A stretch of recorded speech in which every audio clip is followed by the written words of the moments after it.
One of the great things about Shopify is that its functionality can be extended by a huge number of third-party apps.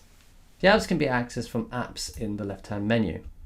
If you want to add a new app, click on Customize your store and you'll be taken to the Shopify App Store. We can search for apps, so for example if we wanted to integrate a new courier, we could search for courier. And we'll see a list of courier apps. Some of them are free and some are paid for. Let's go straight back to the home page, and here we'll see a list of popular apps. Let's go through the process of installing Google. This Google app made by Shopify enables you to publish your products on Google Shopping. I'm just going to click Add the app. Then we have to agree to share data between Google and Shopify. Add this sales channel. And at the bottom here we'll have Google appear under the sales channel. Other apps will appear under the app menu here. So I previously installed something called Etsy Importer, which will import products from Etsy into inventory.